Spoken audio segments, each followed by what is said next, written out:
Hello friends, എല്ലാവർക്കും she ബുക്കിലേക്ക് സ്വാഗതം. അപ്പോൾ ഇന്ന് ഞാൻ വന്നിട്ടുള്ളത്, ഇപ്പോൾ നല്ല ചൂടാണല്ലേ, നമുക്കൊന്നും സഹിക്കാൻ പറ്റാത്ത അത്രയും നല്ല ചൂടായിട്ടുണ്ട് അല്ലേ. അപ്പോൾ ഈ ഒരു സമയത്ത് നമ്മുടെ ശരീരത്തിനും മനസ്സിനൊക്കെ ചെറിയൊരു ആശ്വാസം കിട്ടാൻ വേണ്ടിയിട്ട് നമുക്ക് ഉണ്ടാക്കിയെടുക്കാൻ പറ്റുന്ന, വീട്ടിൽ എപ്പോഴും കിട്ടുന്ന ചേരുവകൾ വെച്ചിട്ട് തയ്യാറാക്കിയെടുക്കാൻ പറ്റുന്ന ഒരു കൂൾ ഡ്രിങ്കിൻ്റെ റെസിപ്പി ആയിട്ടാണ് വന്നിട്ടുള്ളത്. അപ്പോൾ ഈ ഒരു ജ്യൂസ് കുടിക്കുന്ന സമയത്ത് നമുക്ക് കരിക്കിൻ്റെ ജ്യൂസ് കുടിക്കുന്ന അതുപോലെ തന്നെയാണ്. അപ്പോൾ ആ ഒരു ഫ്ലേവറിലാണ് വന്നിട്ടുള്ളത്. പക്ഷെ നമ്മൾ കരിക്കൊന്നും ചേർക്കേണ്ട ആവശ്യമില്ല. അപ്പോൾ അതിന് പകരമായിട്ട് നമ്മൾ വീട്ടിലെപ്പോഴും കിട്ടുന്ന സാധനങ്ങൾ വെച്ചിട്ടാണ് റെഡിയാക്കി എടുക്കുന്നത്. പക്ഷെ അതേ ഫ്ലേവറാണ്.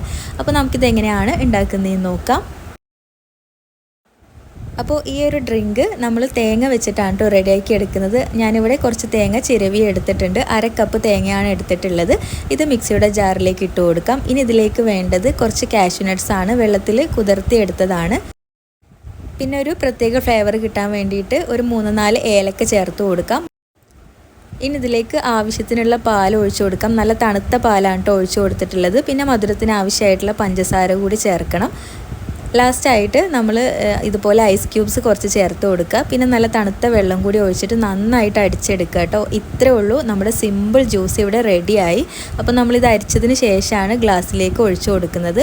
അപ്പോൾ നല്ല റിഫ്രഷിംഗ് ആയിട്ടുള്ള കരിക്കിൻ്റെ ഫ്ലേവർ വന്നിട്ടുള്ള അടിപൊളി ഡ്രിങ്കാണ് കേട്ടോ. കരിക്ക് ജ്യൂസ് കുടിക്കുന്ന അതുപോലെ തന്നെയാണ്, നമ്മൾ തേങ്ങ ചേർത്തതുകൊണ്ടാണ് ഈ ഒരു ഫ്ലേവർ കിട്ടുന്നത്.